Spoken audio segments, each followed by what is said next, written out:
Here is the first example that I worked on the previous slide, and now we'll go ahead and move on to the next one. And so if I have this problem right here,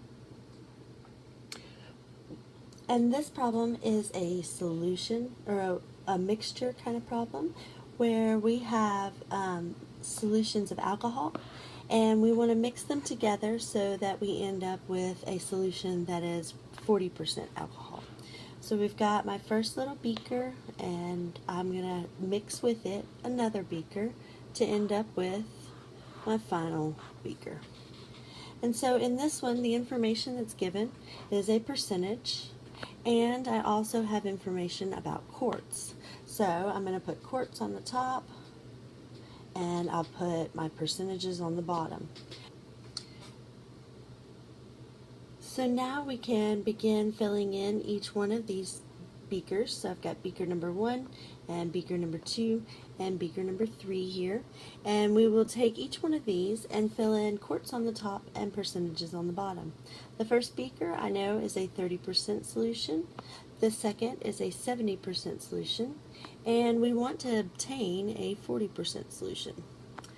The only other information that we're given is about the final mixture that has, so this is our final product, and in that one we want 20 total quarts. And so I don't know how much goes into either one of these beakers, and you can label either one as X. So we'll just put an X here. And then what you want to think about is what type of expression do I need to write into beaker number 2 to represent the number of quarts that are left over from the 20 total after I put X amount into beaker number 1. And so if I know that X amount went in here, then I take the total amount and I deduct how much went into beaker number 1 to have what's left for beaker number 2. And like I said, you can put X into either place and then the expression 20 minus X into either place. So now we are mixing together beaker number 1 plus beaker number 2 to obtain our final mixture. So we've got percentages, and don't forget you need to convert these to decimals, so I'll go ahead and do that. So I've got 0.03 times X, and that represents beaker number 1.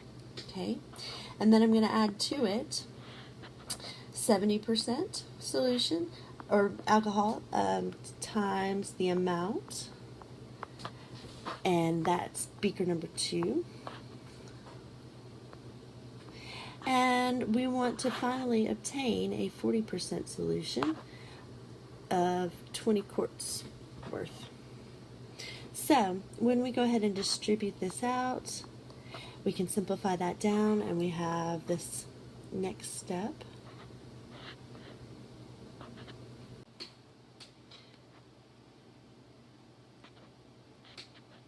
Don't forget to distribute the 0.7 onto a negative X. And then we'll have that the statement's equal to 8. From here we can combine like terms. We notice that we have some X's on both on the left hand side. So we end up with negative 0.4x plus 14 is equal to 8. And then we can combine our numbers by moving the 14 across the equal sign. So we'll cancel it here, and we are left with negative 0.4x is equal to negative 6. Dividing by negative 0.4 yields that x is equivalent to 15 quarts.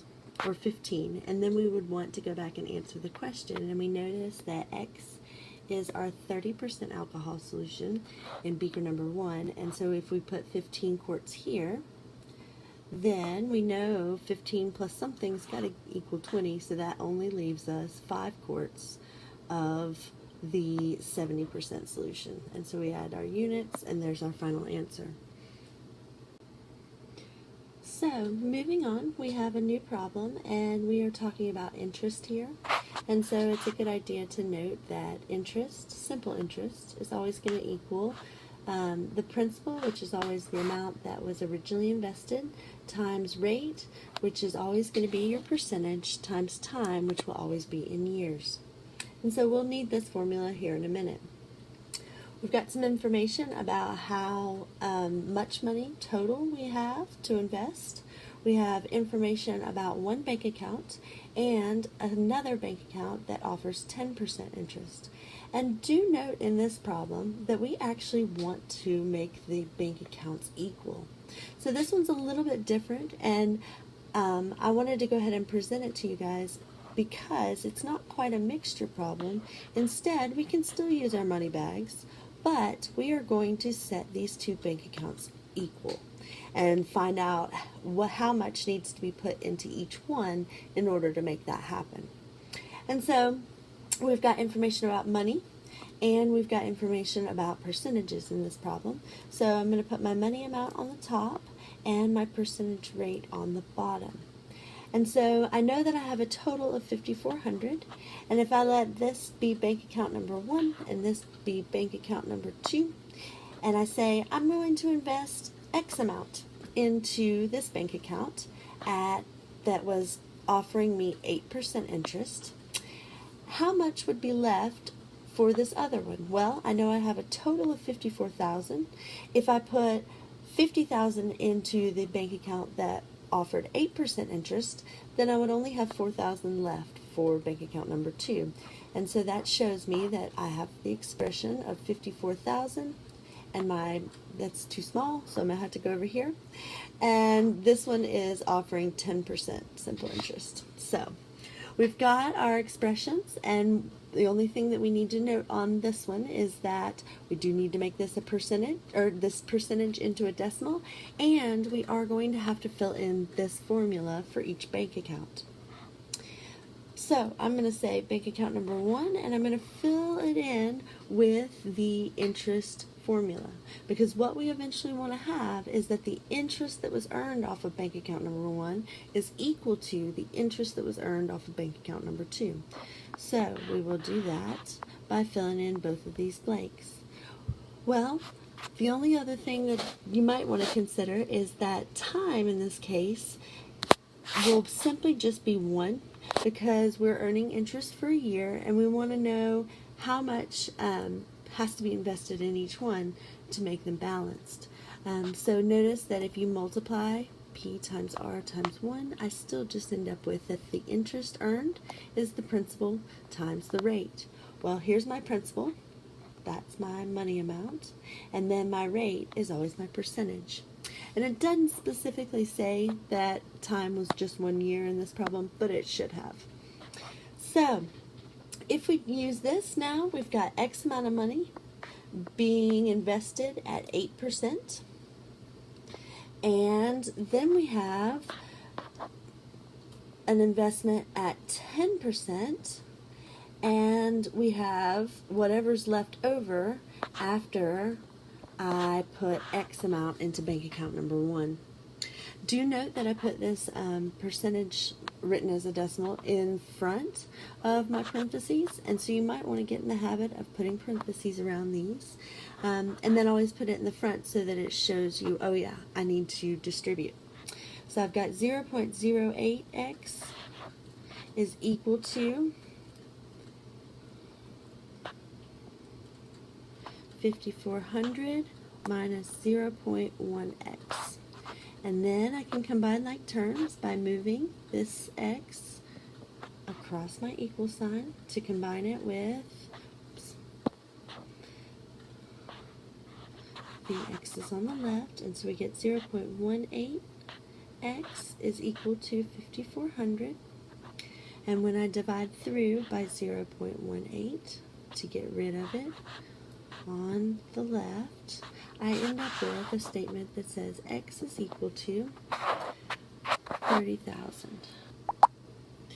So if we look back,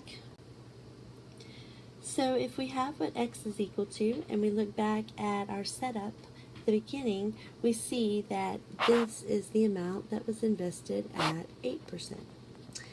And then we can solve for the amount that was invested at 10% by thinking about the expression that we had filled in for the amount of money left over.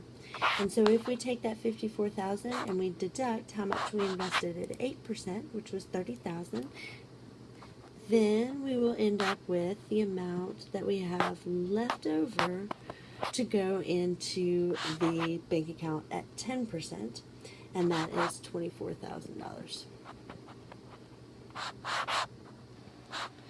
And so we have both amounts, and we have them labeled. It is a good idea to think about if this answer makes sense. And so we wanted the bank accounts to earn the same amount of interest. So it makes sense that the one that is earning less interest had to have more money in it in order for it to have the exact same interest earned as a bank account that has a higher interest rate. You will notice now on the board or on the screen there are some maps here that you can play around with, and feel free to.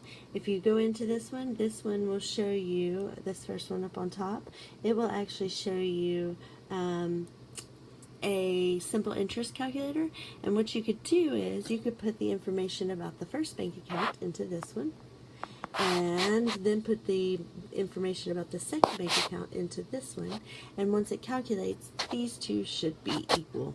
It's just a good way to check, and once you get finished with that, you'll come back to the video.